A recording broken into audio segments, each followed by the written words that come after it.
in the, because we all fall under Worcester Roots, which is under Stone Soup. So we have, like, say, Epica, which is for ex-prisoners and offenders who are looking to do activism in the community. They're a part of us. Stephen O'Neill? With Steve over there. Great work over there, yeah. Yep, and we have, let's say, we have Epica.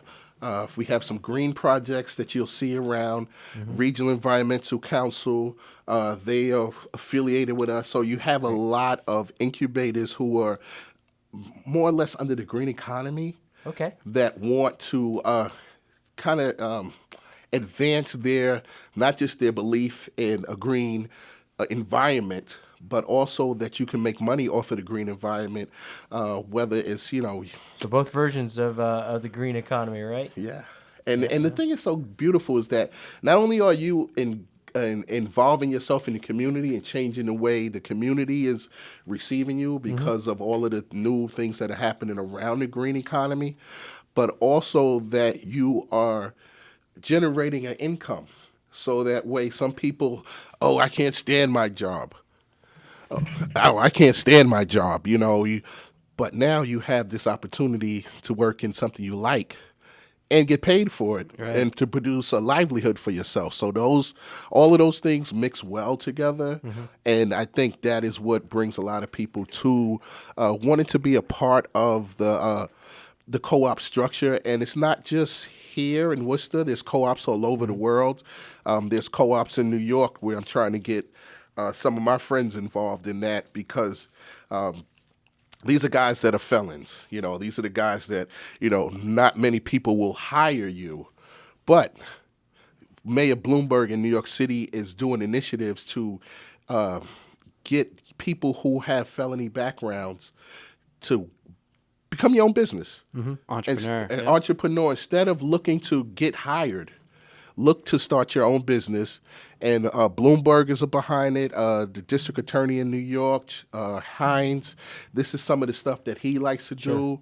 And then being in a co-op environment, you are learning how to build your business in a safe Well, I know way. that entrepreneurial mindset is something that we've been encouraging, not just with young people, but to help young people as well understand that starting a business, having a vision, expanding it, doing a business plan, looking at the different angles, in and of itself, that process is very enlightening. Yes, right? it is. So they'll understand better how business works, whether they actually go forward with their own business, so it's some exciting stuff to Yeah, kind of and it's reach into great. the youth and to help create that mindset with them. Yeah, So. we try to bring in interns. One of the things that I'm really big on is showing our young people how to do something.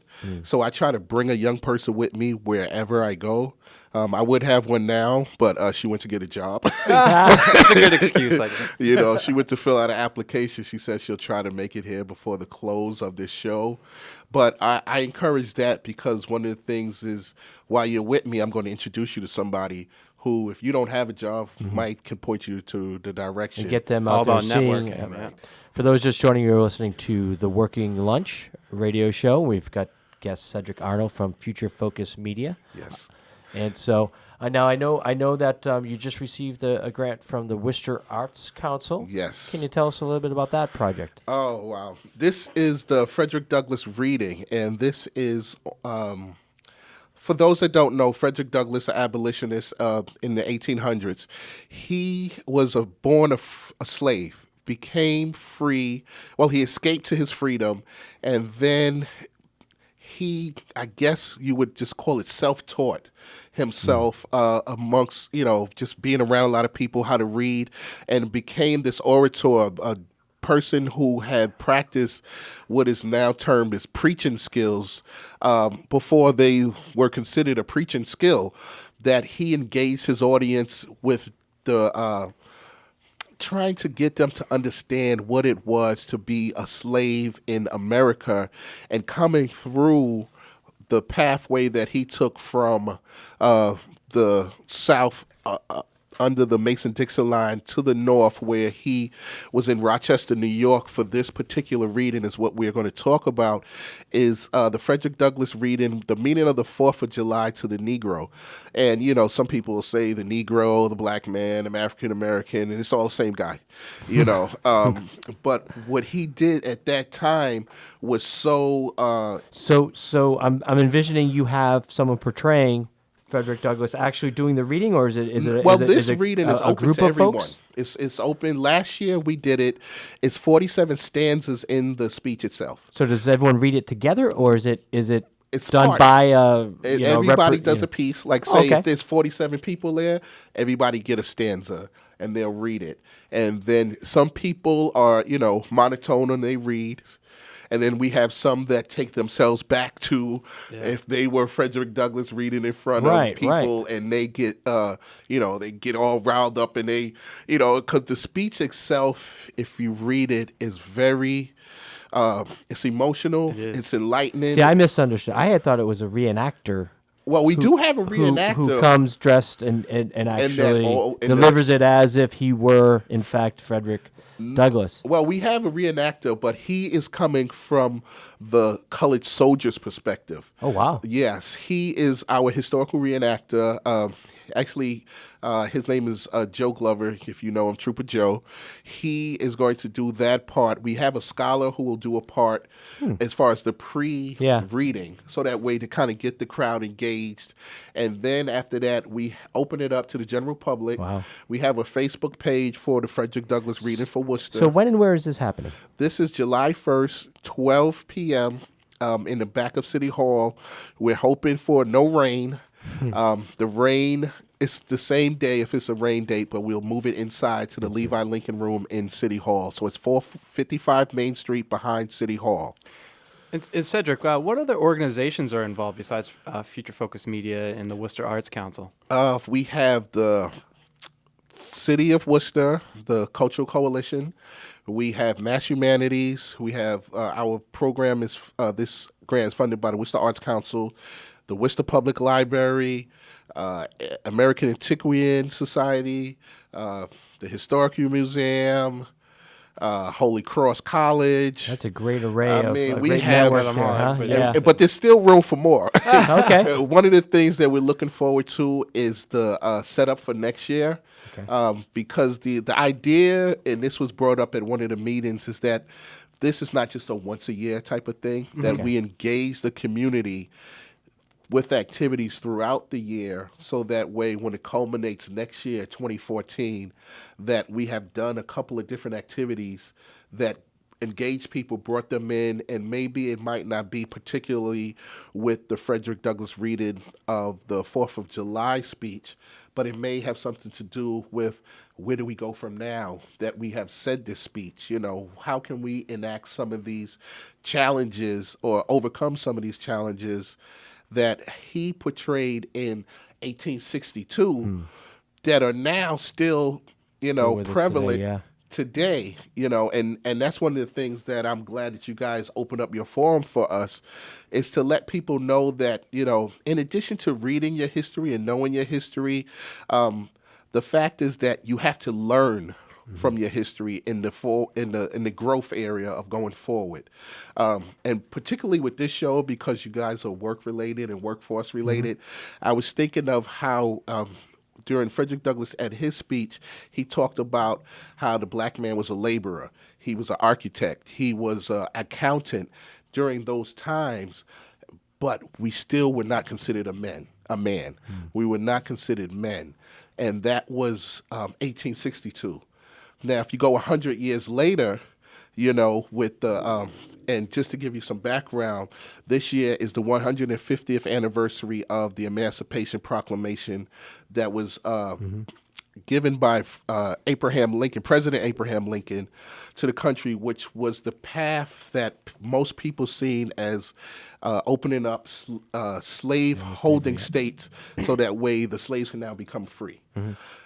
1962, we have I Have a Dream speech by Reverend Dr. Martin Luther King, and he announced some of those same challenges in his speech, that, he looked at it as five scores, meaning 5 times the score 20.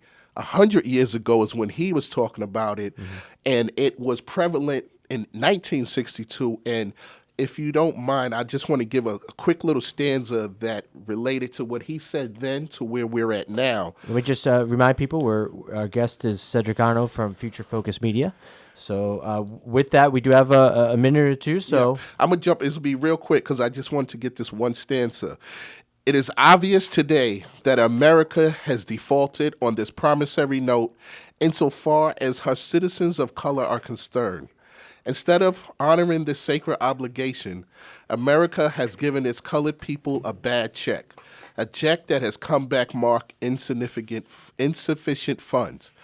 And the reason I pulled that particular stanza out is not that we, as far as black people in America, are not working. Sometimes it's the opportunity to work is where we are shortchanged.